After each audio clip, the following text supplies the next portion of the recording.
Hello. Sir sir sir सत साहेब बोली बोली। हाँ, पिछले 20 दिनों से आपकी आवाज सुनने की तरस रहा था मैं। बात ऐसी है ना।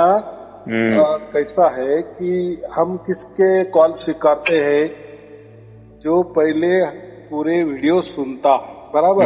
और करेक्ट। वीडियो सुनते सुनते उसको जो प्राप्त होना है उसके मन के मुताबिक सही जो है। वो जैसा समझता है, हम्म।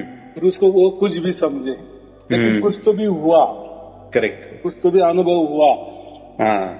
तो फिर वो उस खुशी में कॉल करता है, बराबर। हाँ, सही तो है सर। और बात ऐसी है, फिर उसमें मुझे बोलने में भी आनंद आता है और वो जो पूछता है उसमें भी आनंद होता है, हम्म। क्योंकि उसने कुछ तो भी सुना होता है।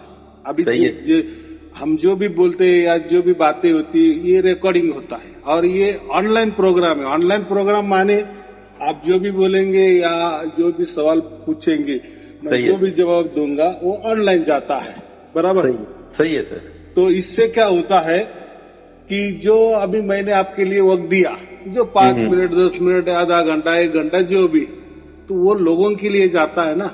सही है सर। क्योंकि देखो, मेरे लिए तो पूरी दुनिया है, हम्म। आपके लिए सिर्फ मैं हूँ, हम्म। बराबर। यानी आप हम्म। मुझसे सवाल कर रहे हो ना, तो हम्म। आपके लिए मैं हूँ। सही लेकिन है। आप जो, मुझे मालूम है ना, क्योंकि ऐसे हजारों कॉल आते हैं, यानी हम्म। जो सवाल होते हैं वो कॉमन नहीं होते हैं, ऐसे कोई हम्म। अलग नहीं होते, बराबर। हम्म। हम्म। तो वैसे ही जैसे आपके मन में सवाल है, वैसे ही हम्म। लोगों के मन में भी वही होते हैं जो आपके मन में होते हैं। तो हम्म। अगर ये ऐसा ऑनलाइन में नहीं किया हम्म। या नहीं रिकॉर्डिंग किया या वो क्या बोलते रिलीज नहीं किए, तो फिर हम्म। बाद में वो लोग भी मुझे वही सवाल करेंगे, करेक्ट फिर करेक्ट। मैं वही सही। जवाब दूंगा। सही है। मेरा टाइम जाएगा, आपका हम्म। टाइम जाएगा। लेकिन अगर उनके मन में जो मुझे पूछने वाले हैं, हम्म। आपका ही सवाल अगर आपने उनकी तरफ से उठा लिए या हम्म। उनका ही सवाल आपने उठा लिए मुझसे पूछ लिए, तो हम्म। उनको ही घर बैठे जवाब मिल जाता है और वो हम्म। कॉल नहीं करते। कॉल हम्म। नहीं करते माने मेरा वक्त भी खराब नहीं होता, सही। उनको जो चाहिए जवाब वो मिल जाता है। तो ये एक सिस्टम है, और इसी सिस्टम से 3 बरस से चल रहा है, बराबर। सही। सही और है। देखो, आपको जो भी ज्ञान हो रहा है ना, ये तो हम्म। बातचीत से हो रहा है ना। मैं तो कोई प्रवचन नहीं करता। सही है सर। प्रवचन माने कैसा, सामने कोई रामायण लेना, हम्म। उससे जो है वो दोहे बताना, श्लोक बताना, उसका अर्थ बताना, कोई हम्म। गीता का ऊपर प्रवचन या किसी धर्म ग्रंथ के ऊपर प्रवचन, या खुद हम्म। का जो विचार है, खुद की जो कल्पना है, खुद ने कुछ इनोवेशन किया है, बस हम्म। वही बोलता रहता है, बोलता रहता है और हम हम्म। सुनते रहते हैं। इसको बोलते हैं प्रवचन। लेकिन हम्म। लेकिन लेकिन मेरे कोई प्रवचन नहीं है, बराबर। सही है। सही है। मेरी है ये बातचीत, बराबर। सही है और ये सर। ऐसा क्यों? तो प्रवचन ये तो ज्ञान की गोष्ठी होती है, एक कथा कहानी हम्म। होती है। जो भी प्रवचन करने वाला होता है, यहाँ हम्म। वहां से उसने सुना होता है या खुद ने कोई अभ्यास किए होते हैं, धर्म ग्रंथ का समझो, धर्म का समझो, पंथों का समझो, और हम्म। फिर वो उसके विचार लोगों को प्रस्तुत कर देता है, बराबर। हम्म। करेक्ट और बात करेक्ट। ऐसी है, जो परमात्मा होता है ना, वो हम्म। ऐसा कोई बातचीत से नहीं होता, कोई हम्म। ज्ञान की बातों से नहीं होता। अगर ऐसा हम्म। कुछ होता हम्म। तो जिसको ज्यादा ज्ञान, हम्म। जैसा हम कहते हैं ना कि आइंस्टाइन का 40 का उसका ये था ना, बुद्धिअंक, जो भी आईक्यू। कुछ होगा आईक्यू, हम्म। हम्म। तो फिर उसको तो परमात्मा जल्दी मिलना चाहिए। तो परमात्मा के लिए उल्टा गणित है। उल्टा गणित माने उसके लिए बुद्धि की आवश्यकता ही नहीं होती, सर बराबर। अभी तो कुछ मतलब मैं YouTube में काफी मतलब सुनता रहता था। हाँ वो हाँ लोग हाँ। बोलते हैं विवेक जगाओ, बुद्धि जगाओ, विवेक जगाओ। मैं मुझे एकदम बहुत दुख होता था कि मतलब ईश्वर को प्राप्त करना है तो इतना बुद्धि और विवेक जरूरी है क्या? लेकिन आपके प्रवचन से मुझे एकदम आंसू आ गया मेरे मन से, कि लगता था कि मतलब इतना आसान है, भगवान इतने आसान से घर में ही मिल जाता है, और ये लोग इतना उसको कॉम्प्लेक्स बना देते हैं, बहुत कॉम्प्लेक्स बना देते हैं। हाँ, बात ऐसी है देखो मूलतः ये लोग परमात्मा को एक वस्तु समझते हैं। जैसे वस्तु हमारे घर में होती है या दुकानों में भी मिलती है या हम दुकानों से ही खरीदी कर सकते हैं, वो होता है लेन देन का एक व्यवहार। जहाँ वस्तु आए वहाँ व्यवहार हो गया, बराबर। तो ऐसे ये लोग क्या करते हैं, परमात्मा एक वस्तु है और वो मेरे पास, वो क्या कहते हैं, मेरे पास है, यानी उन्होंने वस्तु माने कोई सीमित, बराबर। वस्तु माने हम उससे हाथ से ले सकते हैं, हाथों में ले सकते हैं, या हाथों से भी उसको स्पर्श कर सकते हैं, या आंखों से देख भी सकते हैं, या कानों से वो वस्तु सुन भी सकते हैं, जो भी हो। यानी ये जो वस्तु है ना, ये भौतिक आ गया, ये माने प्राकृतिक चीज आ गई। सही है सर। उसको किसी ने तो बनाया फिर, इसलिए वो वस्तु है ना। और जैसी वो बनी तो उसका भी कोई काल लिमिट होगा, उसकी कोई उम्र होगी, चाहे फिर लाखों साल हो गए, करोड़ों साल हो गए, लेकिन कभी न कभी उसका नाश हो गया, क्योंकि वो वस्तु है ना। तो वस्तु तो कोई भी निर्माण कर सकता है, या किसी ने भी अज्ञात किसी ने भी तैयार की है, तो अज्ञात है, हमें नहीं मालूम, ठीक है, लेकिन वस्तु बन गई ना। तो जो बन गई तो वो बिगड़ भी सकती है, बिगड़ती ही है। और ये प्रकृति भी बताती है ना भाई, जैसा रात होती है वैसा दिन भी होता ही है। तो अभी रात महत्वपूर्ण है कि दिन महत्वपूर्ण है, तो क्या समझना इसमें। वैसा श्वास हम लेते हैं, छोड़ते भी है, तो लेना महत्वपूर्ण है कि छोड़ना महत्वपूर्ण है। जैसे हम कहते हैं ना कि अंडा पहले की मुर्गी पहली। सही है सर। तो ये सब तर्क वाले विषय होते हैं।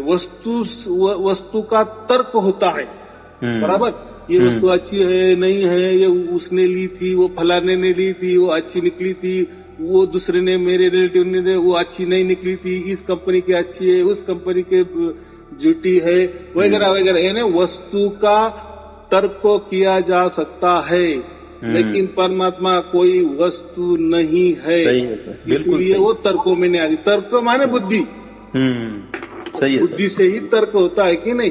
सही है सर। अगर ऐसा होता तो मैं आपने अभी कहा ना, तो जो बुद्धिमान लोग हैं ना उनको ही परमात्मा मिलता, और जो बुद्धू लोग है, अज्ञानी लोग है, जो भावुक लोग है, उनको नहीं मिलता, बराबर कि नहीं। लेकिन बात ऐसी है, परमात्मा ये जो है वो कोई बुद्धि का भी खेला नहीं है, और जो निर्बुद्धि है, जिसको अकल ही नहीं है, उसका भी खेला नहीं है, बराबर। यानी ये हमारे तर्क में आ ही जाने वाला नहीं है। जैसा कोई निर्बुद्ध है तो वो भी हमने तर्क किया ना कि अरे उसको बुद्धि नहीं है, यानी वो भी एक तर्क ही हो गए ना। अरे उसको बहुत बुद्धि है, ये भी एक तर्क ही हो गए ना। यानी ये इसमें परमात्मा आने वाला नहीं, माने वो कोई वस्तु नहीं। तो ये लोगों ने क्या किया, गुरुओं लोगों ने उसको वस्तु बना दी। बराबर, मेरे पास आ जाओ, मैं आपको बता दूंगा। तो कोई ट्रिक बता देते, देखो वो तो ऐसे करते हैं ना, नाम दीक्षा का प्रोग्राम, इतना फलाना तारीख को हमारे गुरुजी आपके शहर में आने वाले हैं, ऐसे ऐसे हॉल में आने वाले हैं, वहाँ सत्संग होगा, वहाँ नाम दीक्षा का कार्यक्रम होगा। बराबर, नाम दीक्षा माने वो गुरु कोई तो भी नाम देने वाला है। या कोई गुरु नहीं घूमते, उनका कोई पंडाल रहता है या फिक्स कोई जगह रहती है, उसको हम आश्रम बोलते हैं। वहां भी वो लिखते हैं कि जिसको राम नाम लेना है, राम नाम नहीं, वो तो राम नाम, वो तो कुछ भी उनके पास है, उसको कुछ भी लेबल लगा देते हैं, वो बात अलग है। हमारे पास 4 शब्द है, हमारे पास राम नाम है, हमारे पास ऐसा नाम है, वैसा नाम है, वगैरह वगैरह। लेकिन यानी वो भी एक वस्तु हो गई ना, कुछ तो भी आप देते हैं। सही है सर। और कोई तो भी लेता है, माने क्या, वो वस्तु भी हो गई ना। एक विचार भी एक वस्तु ही हो गई। कल्पना ये भी वस्तु हो गई ना। सही है। कुछ भी हुआ, यानी जो भी शरीरों से, आंखों से, कानों से, हाथों से, शरीर की इंद्रिया से जो भी कुछ होता, वो वस्तु की ही एक निर्मित होती है। चाहे वो दिखने वाली वस्तु हो या बगैर दिखने वाली वस्तु हो, लेकिन उसकी जांच हो सकती है, बराबर। यानी कल्पना भी क्या एक वस्तु है ना, कल्पना भी हम निर्माण करते हैं। सही है सर। देखो कोई आर्किटेक्ट होता है, तो अगर हमको कोई बंगला बनाना है तो पहले वो कल्पना करता है इनको ऐसा, इनकी इतनी जगह है तो ठीक है, इतने कमरे बैठेंगे, ऐसा कमरा वैसा कमरा, दूसरा मंजिला ऐसा होगा वगैरह वगैरह, वो करके हमको सामने रख के देता है। देखो ये इसी प्रकार के बंगले आपके तैयार हो गए, कौन सा मॉडल आपको पसंद है। तो उसने कल्पना की ना पहले, सही है सर, उसने जगह देख ली और फिर कल्पना की कि इसके ऊपर कैसा बंगला होगा। यानी वो कल्पना भी एक वस्तु ही हो गई, विचार भी का वस्तु ही है। तो मन भी वस्तु है, शरीर भी वस्तु है। कुछ वस्तु दिखने वाली होती है, कुछ वस्तु नहीं दिखने वाली होती है। लेकिन जिसका भी हम क्या करते हैं, प्रकृति में अनुभव करते हैं ना। देखो अनुभव भी एक वस्तु है, लेकिन अनुभव कैसा होता है, लेकिन परमात्मा का जो अनुभव होता है ना, वो परमानेंट होता है, हमेशा के लिए होता है, अनंत काल के लिए होता है। इसलिए और वो जो अनुभव होता है ना, वो कालातीत होता है, इसीलिए परमात्मा को अकाल कहा है। बराबर कि नहीं? सही है। और काल माने समय, वो समय के अंदर नहीं हो सकता है। अगर कोई बोलेगा कि मैं ध्यान में बैठ जाता हूँ और अलग अलग अनुभव करता हूँ, 5 मिनट के लिए करता हूँ, आधा घंटे के लिए करता हूँ, 1 घंटे के लिए करता हूँ, तो वो कोई परमात्मा का अनुभव नहीं हो सकता। वो मन का अनुभव हो सकता है, चाहे उसमें आपको आनंद भी आ सकता है, शांति भी मिलती होंगी, या आपके मन के हिसाब से जो भी, लेकिन आप उसको जो परमात्मा का नाम दे रहे हैं ना, वो गलत है। क्योंकि आप जब ध्यान से उतर जाते हो, यानी बाहर आ जाते हो, तो वो अनुभव रहता है क्या? नहीं रहता ना। सर मैं इसीलिए मैं आपसे फोन किया था इस बार। हाँ, क्योंकि जो आपने अभी शब्द कहा है ना कि मतलब जो अनुभव जो होता है, मतलब जब आप लोग कुछ करते हो तब रहता है, उसके बाद खत्म हो जाता है। खत्म। तो इसमें क्या है कि मैं पिछले 27 साल से एक इसमें मैं हूँ।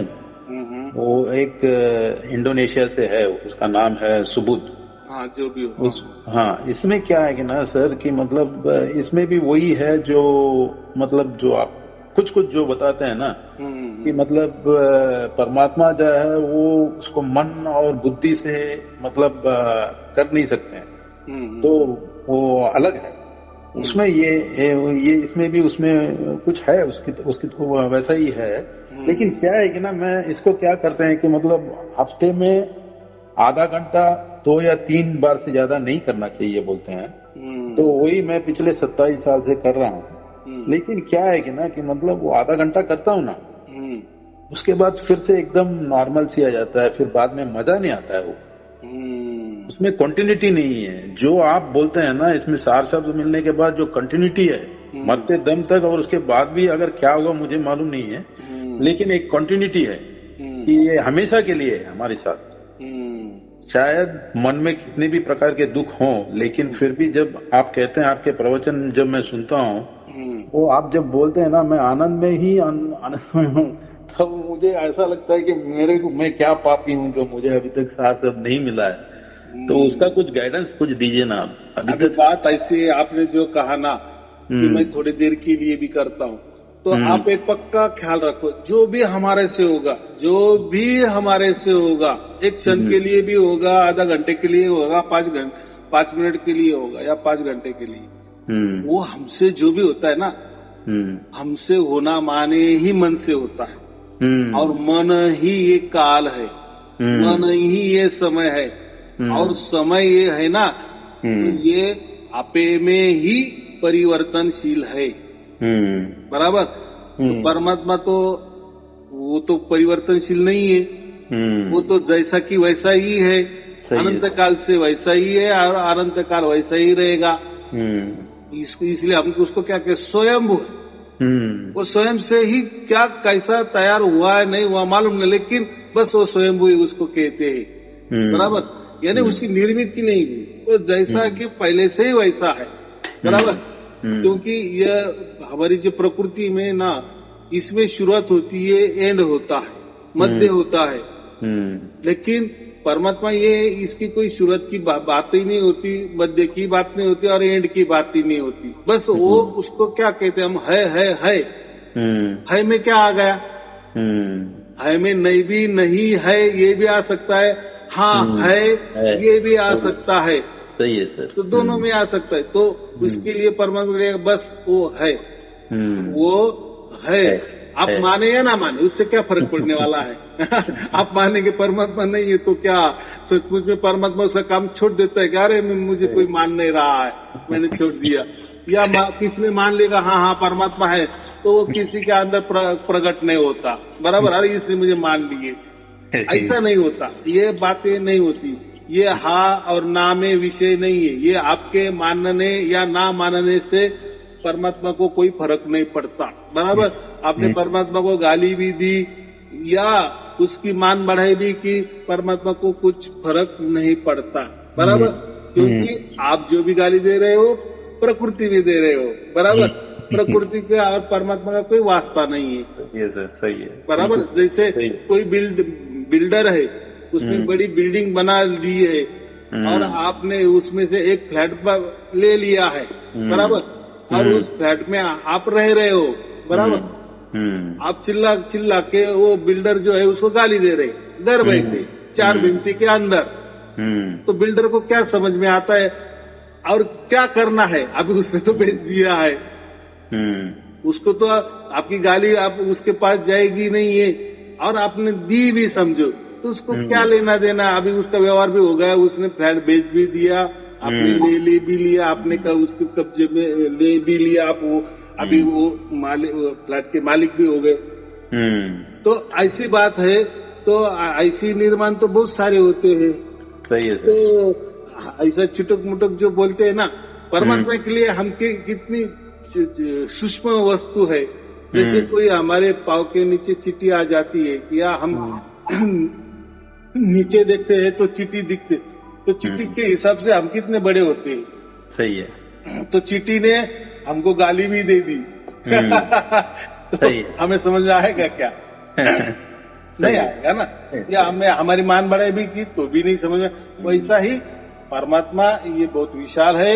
ऐसा समझो कि परमात्मा के बगैर कोई जगह नहीं है। बस हम समझ नहीं पा रहे, हम समझते नहीं है। हम हमारे तर्कों से, हमारे बुद्धि से ऐसे समझते हैं कि ये जगह खाली है, ये शून्य है, माने यहाँ परमात्मा नहीं। शून्य माने किसको कहते हैं? बस कुछ नहीं है, यानी इसके ऊपर किसी का असर नहीं है या इसका कोई मालिक नहीं है, उसको हम शून्य कहते हैं ना। लेकिन ये हमारा तर्क है ना कि ये जगह खाली है, खोखला है, इसमें कोई जान नहीं है, ये पूरी तरह से शून्य है। लेकिन परमात्मा शून्य नहीं है। माने ये शून्य हमने निर्माण किया है। परमात्मा की परिभाषा में ऐसा जगह ही नहीं है शून्य की। शून्य का जगह ही नहीं है, माने पूरी तरह से परिपूर्ण रूप से भरा हुआ है। यानी ऐसा समझो कि पूरा जो विश्व है, पूरा अनंत ब्रह्मांड है, ये परमात्मा में डूबे हुए है। और जब सार शब्द की हमें प्राप्ति हो जाती है, हमारे अंदर उसकी झलक मिलने लगती है, तब हमें समझ में आते हैं कि अरे हाँ, ये जो हम बोल रहे हैं ना कि परमात्मा के अंदर हम डूबे हुए हैं, तो अभी हमारा आत्मा अभी वो महसूस करने लगा। अभी इसके पहले क्यों नहीं हुआ? तो मैं क्या कहता, आपका भाग्य नहीं था, बराबर। या आप अज्ञानी थे या आपको जरूरत ही नहीं थी, समझो। ये भी बात होती है ना। जैसे हमने 10 लोग इकट्ठे किए तो उनको परमात्मा के बारे में पूछा तो बोले क्या फालतू बातें कर रहे हो और क्या लेना देना है परमात्मा से? अभी हमारा रोजमर्रा का जीना रहने की पड़ी है, बराबर कि नहीं? खाने की पड़ी है, आप क्या बात कर रहे हो? कोई जरूरत नहीं किसी की। लेकिन देखो, उसकी जरूरत हो ना हो, उसका काम तो हो रहा है ना। अनंत ब्रह्मांड बराबर चल रहे हैं ना। सही है सर। किसी को माने ना माने, उनके रेंज में उनका जो भी नियम होगा, नियम है नहीं है वो भी मालूम नहीं है, लेकिन कुछ तो भी है, चल रहा है, बराबर चल रहा है, बराबर। तो ऐसा परमात्मा के बगैर कोई ये नहीं है। तो हम पर कहे परमात्मा है या नहीं है, या उनको परमात्मा को गाली भी दी या परमात्मा को ये मान बढ़ाई भी की, तो परमात्मा को कोई फर्क पड़ने वाला नहीं है। ये हमारी अज्ञानता है। हम क्या कहेंगे? हमारी अज्ञानता है। चलो, अभी आप परमात्मा को मान रहे, चलो परमात्मा है, आपको प्राप्त भी हुआ, आपको सार शब्द की झलक भी मिल गई, बराबर। ये तो हो गया आपके लिए, लेकिन जिसको झलक प्राप्त नहीं हुई तो फिर उसका आगे क्या होगा? आगे क्या होगा? जैसा पिछला होगा वैसा आगे होगा। माने पिछला जैसा वो कोई मनुष्य होगा, कोई पशु होगा, कोई वृक्ष होगा, जो भी कोई होगा, तो अभी ये मनुष्य बन गया, वापिस जो है वो आगे कुछ भी बनेगा। बराबर, क्योंकि उसको समझ ही नहीं ना, वो ऐसा प्रकृति के हिसाब से चल रहा है ना। प्रकृति में तो ये आना जाना 84 लाख योनि ये बातें तो है ही ना, बस। तो उसने कोई जाना नहीं है, उसको कोई मतलब भी नहीं है परमात्मा से। तो जैसा उसका जीवन चलते आया, या उसके पहले वाले बहुत सारे पीढ़ी गई, फिर वो पीढ़ी मनुष्य वाली होगी या नहीं होगी, या किसी जानवर की होगी, जो भी हो, वैसे ही उसका आगे वाले होने वाला है। क्योंकि हिसाब वैसा ही होने वाला ना, प्रकृति के हिसाब से प्रकृति ही बनेगी, या प्रकृति के विचार प्रकृति प्राप्त करके देगी ना। लेकिन ऐसे हम कोई व्यक्ति होते हैं कि नहीं, अभी यहाँ नहीं। अभी देखो ये मनुष्य जीवन जो है ना, इसमें ही हमें थोड़ी बुद्धि आ गई है। बुद्धि, इतनी बुद्धि, सिर्फ इतनी बुद्धि चाहिए हमें, ज्यादा नहीं। कोई विशाल, कोई विवेक की बुद्धि नहीं चाहिए, आइंस्टाइन जैसी बुद्धि नहीं चाहिए।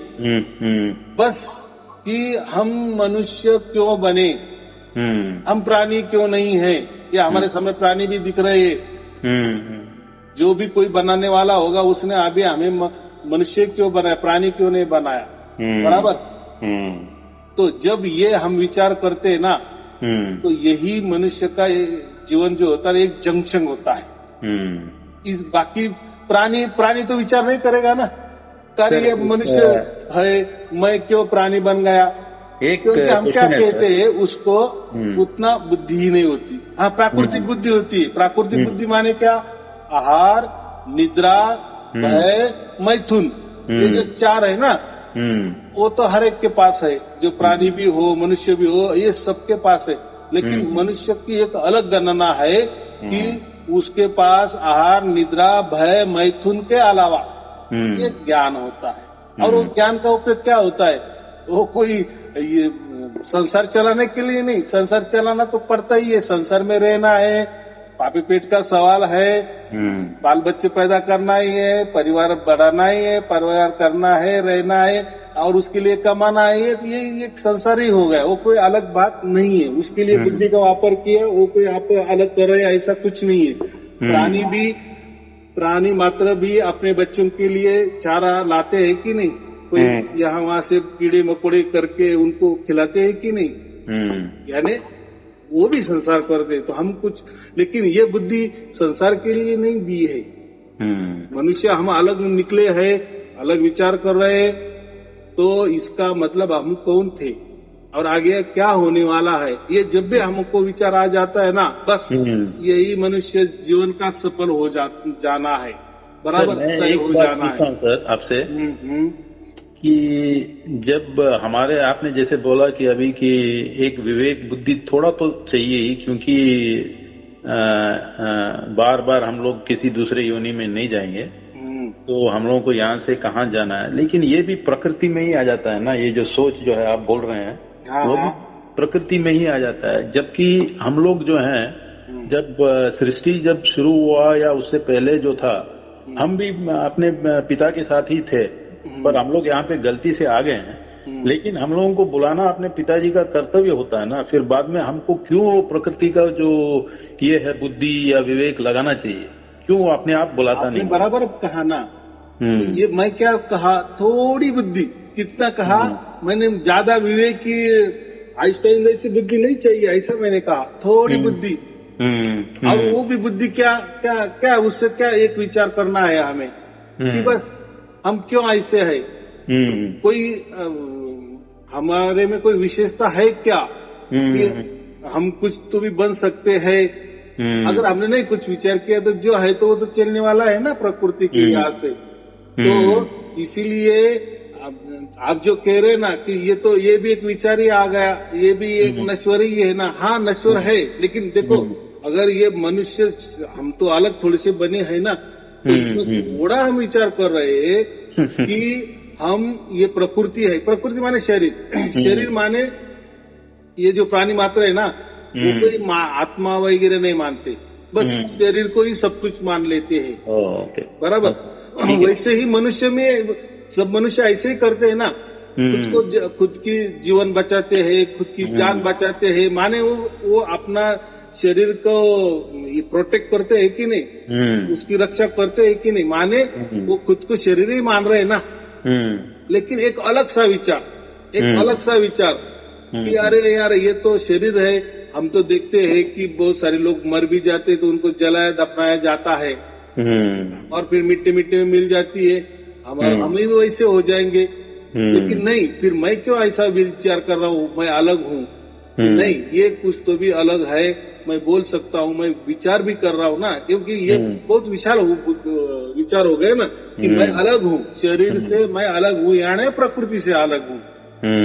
यानी ये प्रकृति मेरी कोई माँ नहीं है, या जो काल है ये कोई मेरा बाप नहीं है, या कोई ये ब्रह्म जो मेरा बाप नहीं है। देखो, ब्रह्म ही प्रकृति है, माया भी प्रकृति है, सब कुछ प्रकृति है।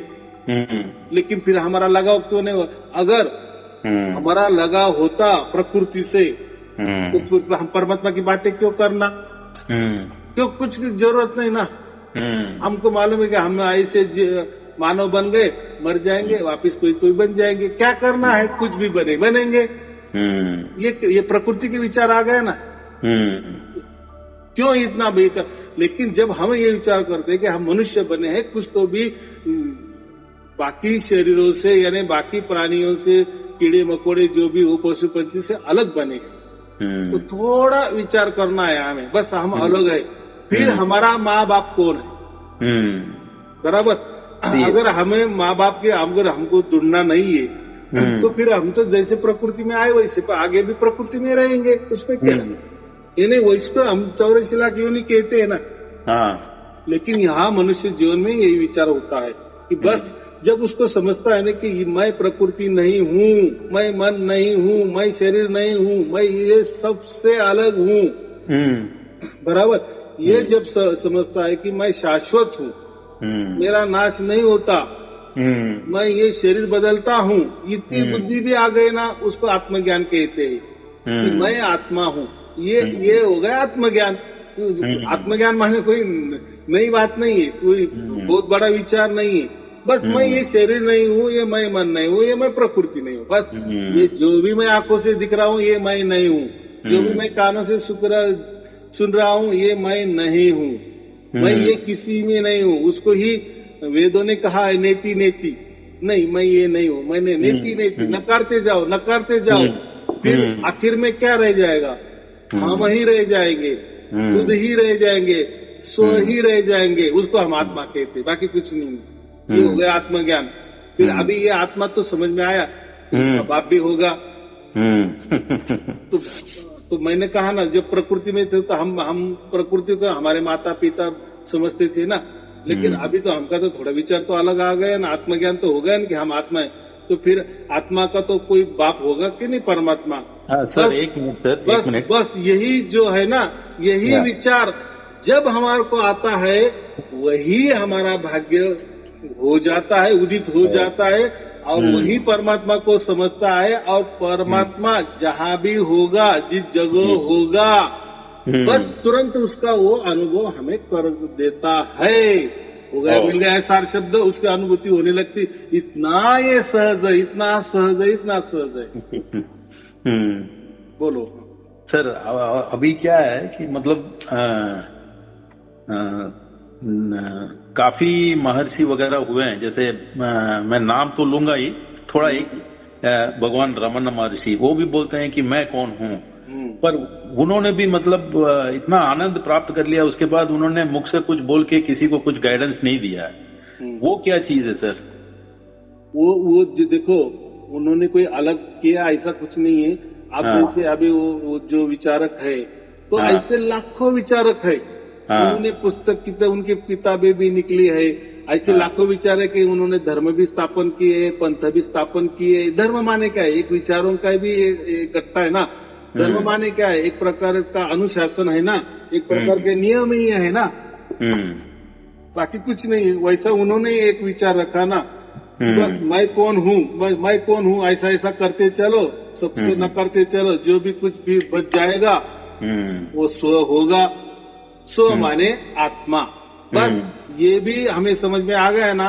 क्या होता है कि आत्मा जब हमें मालूम हो जाता है कि हम आत्मा है, तो बस उसी तुरंत यानी ऐसा समझो कि फिर परमात्मा और हमारे आत्मा में निरंतर हो जाता है। यानी कोई ये क्या बोलते खाली जगह नहीं होती आत्मा और परमात्मा में, निरंतर हो जाता है।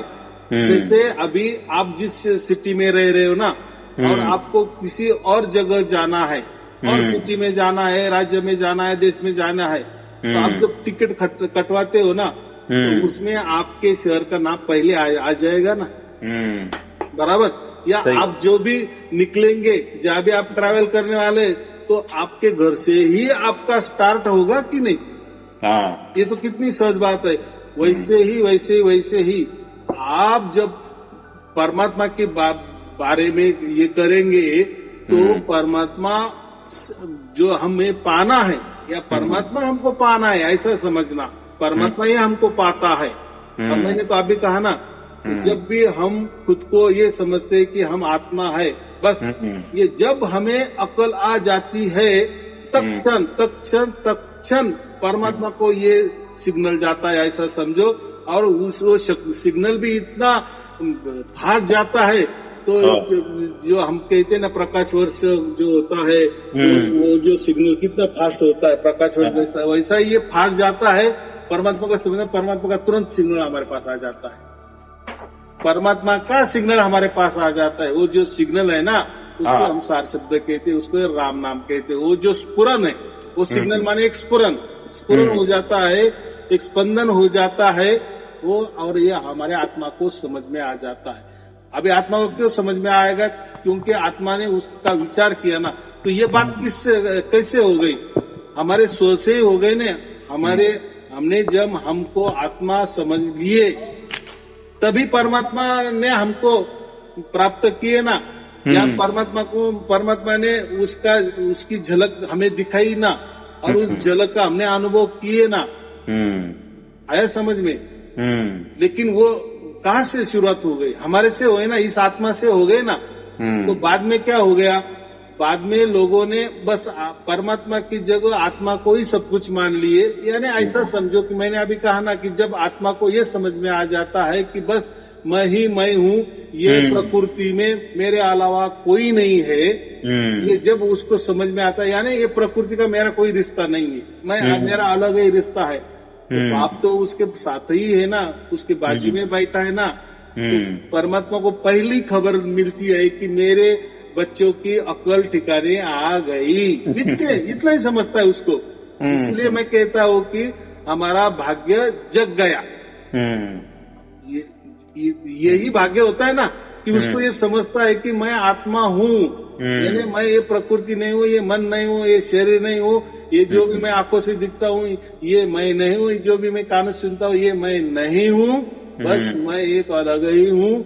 जब मुझे ये अलगपन मुझे समझ में आता है, ये जब स्वस्वरूप की मुझे जानकारी हो जाती है ना, उसी क्षण परमात्मा को तुरंत खबर जाती है, ऐसा समझो। और परमात्मा की झलक हमारे अंदर आती है। फिर ये झलक क्यों आई? तो उतनी हमारी बुद्धि परमात्मा जैसे आ गई।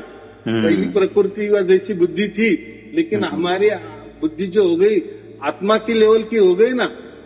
हमने अलग विचार किए ना कि प्रकृति का कोई संबंध नहीं। तो ये ऐसा एक, अभी देखो परमात्मा के बारे में कोई भी कुछ वर्णन नहीं कर सकता है। ऐसे वर्णन वो बहुत किए परमात्मा के बारे में, आत्मा के बारे में धर्म बन गए, बराबर। आत्मा परमात्मा के बारे में बहुत वर्णन किए, पंथ बन गए, तो ऐसे विचारवंत भी हो गए। ये तो मैं एक आपको थोड़ा सा कथा कहानी बोल के समझा रहा हूँ। तो हमको जहाँ भी परमात्मा प्राप्त करना है ना, तो आत्मा से ही जाना पड़ता है। लेकिन आत्मा ये हमारे अंदर बंदिस्त है, ये पंच तत्वों के अंदर बंदिस्त है, ये प्रकृति का अंदर बंदिस्त है। हम कहीं नहीं जा सकते। बस जब हमारा विचार हो जाता है ना उस टाइप का, ये ही विचार परमात्मा को समझता है, ऐसा समझो। वो जो कुछ प्रणाली हो, कैसी हो, वो भी उतना विचार नहीं कर सकते ना, क्योंकि ये बुद्धि हमारी प्रकृति है ना। हो सकता है आपको उसकी अनुभूति आ भी गई, तो मैं जो भी बोल रहा हूँ उतनी बुद्धि आपको नहीं होगी, आपकी अलग कोई बुद्धि होगी। बुद्धि नहीं माने मेरा ही विचार आपको समझ में आना चाहिए, तो ही आप बुद्धिवान हो, और मेरा विचार आपको समझ में नहीं आए तो आप बुद्ध हो, ये बात नहीं। देखो, जैसा कोई ड्राइवर होता है तो उसकी बुद्धि ड्राइविंग में ज्यादा होती है, कोई इलेक्ट्रॉनिक का बच्चा होता है उसकी बुद्धि इलेक्ट्रॉनिक में ज्यादा होती है, किसी की मैकेनिकल में ज्यादा होती है, तो कोई साइंटिस्ट अलग ऊपर वाला ही आकाश का देखता है, तो अलग अलग बुद्धि है ना। तो वो कम बुद्धि दूसरा कम बुद्धि वाला होता है, ऐसा नहीं, क्षेत्र अलग अलग। वैसा ही हो सकता है। मैं जो भी बता रहा हूँ, जो कहानी बता रहा हूँ, आपको थोड़ा समझ में नहीं आएगा, लेकिन आपको जो अनुभव आ रहा है या हो रहा है, सार शब्द का अनुभव आपको जो हो रहा है ना, वो होना महत्वपूर्ण है। हो सकता है मेरा कथा कहानी में आपको थोड़ा अलग लगे, या आप कोई उसके बारे में कथा कहानी बना लेंगे आपके हिसाब से, और वो आपको समझ में आ गए। इसमें महत्वपूर्ण क्या है, हमने परमात्मा को पा लिए कि परमात्मा ने हमको पा लिए, ये इसमें कोई महत्वपूर्ण नहीं है। बस हम जहाँ भी है, हम जो आत्मा है, ये हमारा जो स्व है, हम जहाँ भी है, तो वहाँ हमें परमात्मा की झलक मिली ना, ये महत्वपूर्ण है। उसके लिए हम कहीं गए नहीं। और इसके उल्टा ही ये गुरुआ लोग करते हैं ना, कि यहाँ ध्यान टिकाओ, वहाँ ध्यान टिकाओ, परमात्मा वो होता है, परमात्मा ब्रह्मरंध्र में होता है, उसके ऊपर होता है, ब्रह्म कमल में होता है, तो ये लोग ठिकाना बताते हैं। तो परमात्मा का मैंने क्या कहा, ऐसा ठिकाना ही नहीं कि जहाँ परमात्मा नहीं है, तो आप क्या ऊपर नीचे की यहाँ वहाँ की बातें कर रहे हो, यानी उनकी बुद्धि वो नहीं चल सकती। और वो जो भी ये बातें करते हैं ना, ठिकाना बताते, वो आत्मा तक ही सीमित है, बस उनको आत्मा के सिवा कुछ मालूम नहीं, ऐसा समझो। उनको ना कोई उनकी झलक भी मिल जाती है, और कोई मिल भी जाती है तो उनको समझ में भी नहीं आता, बस वो बोलते हैं कि बस आत्मा ही आत्मा है, अंदर बाहर ऊपर नीचे आत्मा के सिवा कुछ भी नहीं है। लेकिन बात अलग है, अरे जो आत्मा अनुभव कर रहा है ना, फिर वो किसका अनुभव कर रहा है? अभी देखो, आप और मैं अलग हूँ ना, मैं बोल रहा हूँ, आप समझ रहे हो, या आप जो भी कुछ बोल रहे हो मैं समझ रहा हूँ ना, तो हम एक दूसरे का अनुभव कर रहे हैं ना। हाँ सर, कि आप ही आप हो, आप ही अनुभव कर रहे हो, आपको ही लग रहा है कि साई अरुण जी बोल रहे हैं और मैं सुन रहा हूँ, ऐसा होता है क्या? या मैं ऐसे भी सुन रहा हूँ, कोई दूसरा नहीं है, बस कोई किसी ने तो भी अलग नाम ले लिए कि मैं आपको कुछ पूछने वाला हूँ, कोई सवाल करने वाला हूँ, बस मैं ही हूँ, ऐसा होता है क्या? सही है सर, प्रकृति में भी नहीं होता। तो चलो वो भी अगर नहीं है, लेकिन अनुभव कैसा हो रहा है फिर हमारे आत्मा को? वो जो सार शब्द का स्पंदन है, स्फुरन है, जो आपे आप हो रहा है, हमने कुछ किए नहीं है। मेरे जितने भी प्रवचन है, तो उसमें मैंने कहीं किसी को मंत्र नहीं दिया, किसी को विधि नहीं बताई, किसी को साधना नहीं बताई, किसी को बंधन में नहीं लगाया, किसको कुछ भी करने को नहीं कहा। मैंने क्या कहा, बस आप काम करते चलो, आप काम करते चलो, जो भी आपका रोजी रोटी का काम है उसको प्राप्त होना है, वो हमें प्राप्त करेगा। आप प्राप्त करने की कोशिश मत करो, क्योंकि आपसे कुछ होने वाला नहीं हो, बराबर? आप ही तुरुंग में हो, आप ही बंदिस्त हो, और छलंग मार रहे हो कि मुझे यहाँ जाना है, वहाँ जाना है। अरे भाई, पहले तो आप पहले से ही बंद हो ना, तो कैसे आप अमेरिका जा सकते, या वहाँ जा सकते हैं, या आपके गांव जा सकते? नहीं जा सकते। नहीं, ये कितना सिंपल व्यवहार में भी नियम है ना। तो आध्यात्म का नियम का कोई अलग तो नहीं होगा ना। तो हम कुछ कहाँ जाते भी नहीं है, और परमात्मा भी कोई दूर की बात नहीं है, वो भी निरंतर है। आत्मा और परमात्मा में निरंतर आता है। निरंतरता माने कोई अंतर नहीं होता। मैंने कहा ना कि पूरे के पूरे हम परमात्मा में डूबे हुए हैं, बराबर? लेकिन हम अनुभव नहीं करते, इतना ही होता है, बराबर कि नहीं? अभी ये जो हवा है, आपके सामने भी हवा है, तो आपको कोई गाना बिना सुनाई दे रहा है? उसमें नहीं सुनाई दे रहा है ना। लेकिन आप जैसे ट्रांजिस्टर लाते हो, कोई रेडियो लाते हो, तो कोई ठेसर लग जाता है। सही है। अरे ये कहाँ से आ गया? यानी कहीं से तो भी वो आ रहा है, लेकिन उसके लिए वो ट्रांजिस्टर की जरूरत थी, वो मशीनरी की जरूरत थी, वो वस्तु की जरूरत थी। बराबर, उसने बराबर वो सिग्नल पकड़ लिए, रेडियो का सिग्नल, और आप गाना अभी सुन रहे हो। इसके पहले तो हवा वही थी, बराबर, लेकिन वो हवा में आप कान लगाए थे तो आपको गाना सुनाई दे रहा था क्या? नहीं दे रहा था। हाँ सर। लेकिन जैसे रेडियो आपने लाया, स्टेशन घुमाए, आपको रेडियो सुनने में आया। ये उदाहरण दे रहा हूँ। वैसा ही हम परमात्मा में डूबे हुए हैं। कोई परमात्मा में हमारा अंतर नहीं है, निरंतर है, नहीं इतने चिपके हुए हैं। जैसे एक माँ को एक बच्चा चिपक जाता है तो उसमें कोई अंतर होता है क्या? लेकिन अंतर क्या होता है? माँ की जगह है, बच्चा की जगह है। ये लोग समझते नहीं है, यहाँ गड़बड़ हो जाती है। और जिसको उसका अनुभव ही नहीं हुआ, ज्ञान है, ज्ञान माने ये जो हम बोलते हैं ना, कथा कहानी सुने उन्होंने, बहुत सारे पुस्तकें भी पढ़ ली, बराबर, प्रवचन भी बहुत सारे सुन ले, तो फिर उसमें वो गड़बड़ हो जाती है और आत्मा और परमात्मा को एक कर देते हैं। तो मैंने अभी ये जहाँ कहा ना कि हम परमात्मा में डूबे हुए हैं, बस हम आत्मा, उसका झलक जब हमें मिल जाती है तो उसका जो अनुभव होता है तो कौन करता है? हमारा आत्मा ही करता है ना। और जो झलक होती है वो परमात्मा होता है। इतनी सहज बात है। तो परमात्मा अभी कहाँ से आ गया आत्मा के बीच में? या आत्मा ही वहां गया? तो कोई कहाँ कुछ गया नहीं है, बराबर।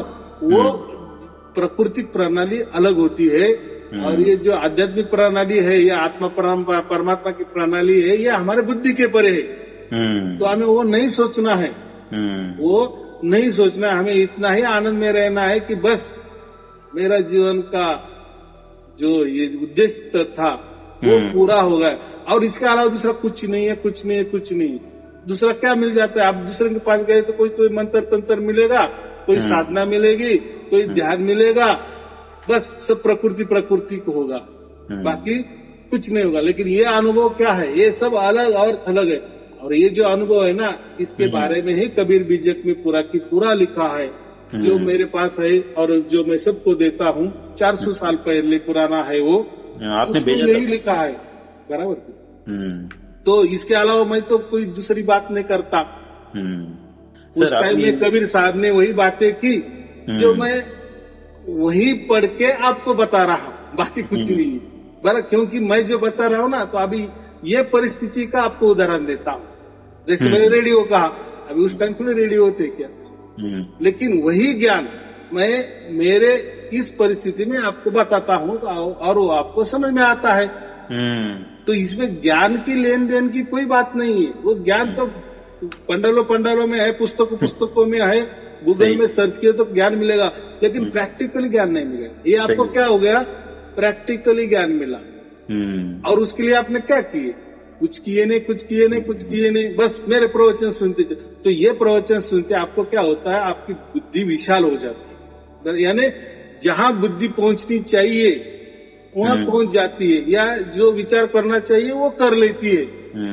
और बस क्या बोलते हैं, जो ताला है उसको चाबी लग जाती है, खुल जाता है।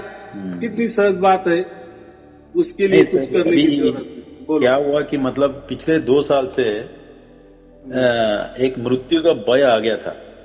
लेकिन क्या है, पिछले 20 दिनों से जब मैंने आपका मतलब वो जो प्रवचन वगैरह सुना ना, पूरा का पूरा एकदम खत्म हो गया। अभी मुझे मतलब आत्मशक्ति का मतलब ज्ञान हो गया है, लेकिन फिर भी क्या है कि अंदर एक बहुत जबरदस्त वैक्यूम या बेचैनी है, क्योंकि अभी तक सार शब्द आया नहीं है, इसीलिए बहुत दुखी हूँ। देखो, दुखी मानना ही नहीं है।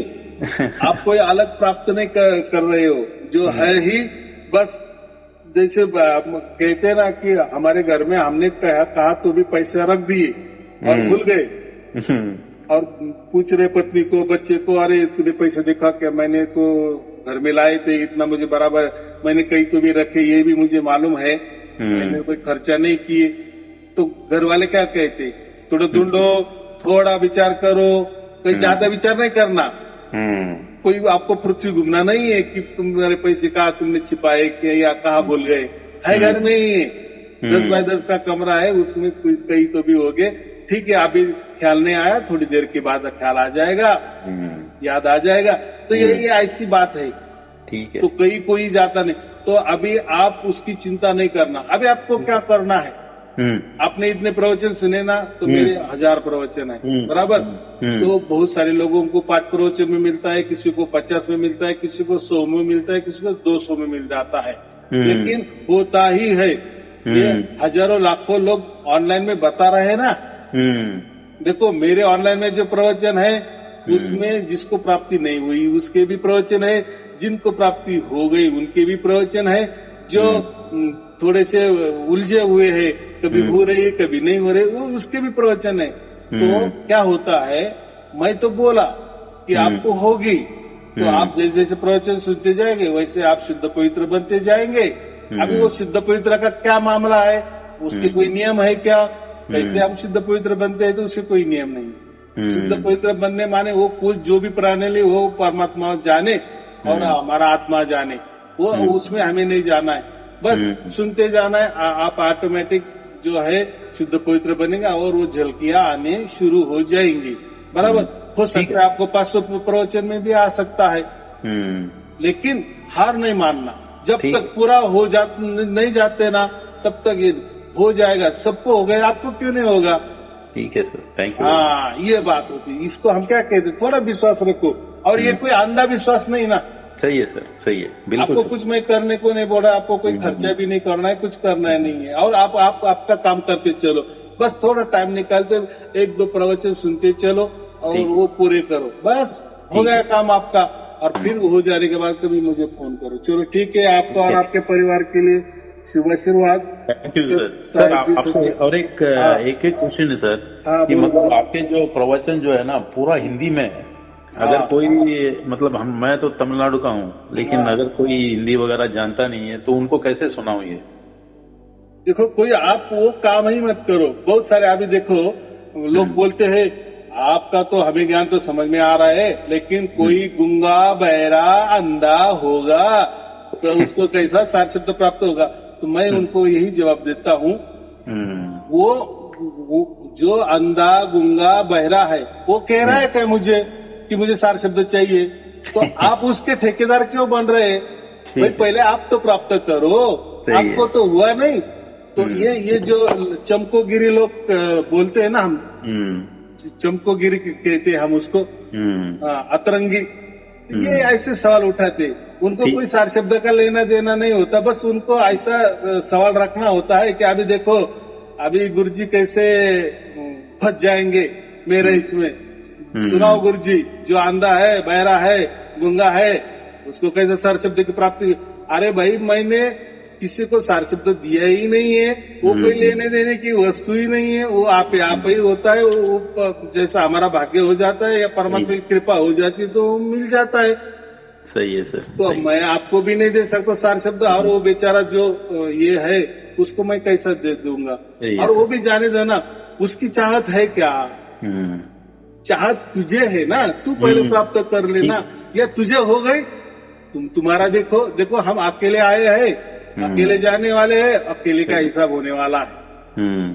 और जो भी हम दूसरों के लिए सोचते हैं ना, वो सोचना तो बहुत अच्छी बात है, दूसरे के लिए भला सोचना ये तो बड़े दिल वालों की बात है। लेकिन अब की बात नहीं, अब की बात तो हमारे पे लग गए है ना, दाव हमारे ऊपर चल रहा है ना, माने हम तो मिला नहीं है, पहले हम प्राप्त करें, फिर बड़ा दिल करके लोगों का सोचेंगे, बराबर की नहीं है ना। पहले हम विश्वास प्राप्त करें फिर दूसरों को बोलो। अगर आपको नहीं प्राप्त हुआ ऐसा समझो चलो, तो आप कौन से मुंह से लोगों को बताएंगे। सही है सर। उस आपके वाणी में वो ताकत नहीं होगी, बराबर की नहीं। हाँ सर, ये बात है। चलो ठीक है, आपको और आपके परिवार के लिए शुभ आशीर्वाद। थैंक यू साहिब जी, सत साहिब जी, सत सर। आप थोड़ा परमात्मा से प्रार्थना कीजिए सर मेरे के। हाँ देखो ये हमारी बातचीत हो गई ना, बस तो हर इसमें मेरा शुभ आशीर्वाद रहता, तो किसके लिए रहता है, सबके लिए रहता है, उसमें आप हो ना। चलो ठीक है, शुभ आशीर्वाद। सत साहिब जी, सत साहिब जी, सत। बहुत बहुत धन्यवाद, थैंक यू।